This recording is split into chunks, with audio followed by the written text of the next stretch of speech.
Comment tu vas traduire cette phrase en anglais? J'étais attendu pendant 2 heures. Comment tu vas traduire cette phrase en anglais? Vous voyez, il y a certaines personnes qui passent directement du français à anglais.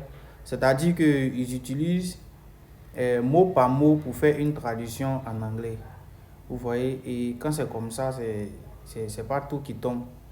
C'est très compliqué lorsque vous faites ça, vous n'allez pas vite vous en sortir.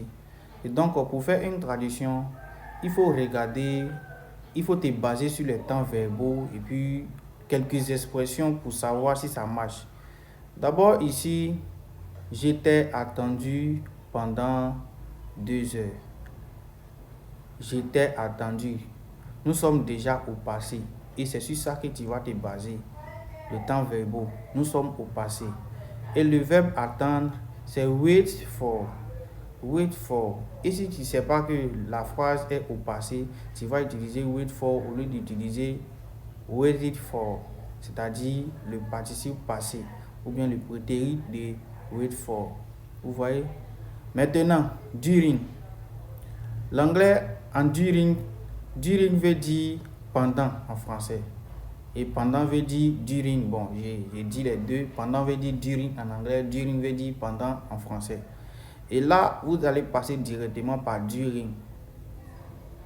Ça ne marche pas. Vous voyez? Ici, pendant 2 heures, c'est une longue durée. Vous voyez, c'est une longue durée. On utilise during lorsque, vous voyez, l'action, comment on dirait, l'action est en cours. L'action est en cours. Et lorsque c'est déjà passé et que c'est une longue période, voilà. During n'a plus de sens ici. Vous voyez? Donc la phrase en question, nous allons dire I waited for you. I waited for you for 2 hours.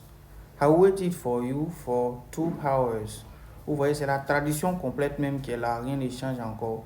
Puisque waited for est au passé. En français, on dit j'étais attendu. Vous voyez, donc ça traduit directement le passé. I waited for you for 2 hours. Vous voyez, on ne dit pas I wait for you during 2 hours. Ça n'a pas de sens cette phrase. Donc, aime, partage et mets en favori si tu as aimé la vidéo. Et ce que tu ne comprends pas, ce qui te fatigue en anglais, mets en commentaire, je ferai une vidéo pour t'expliquer.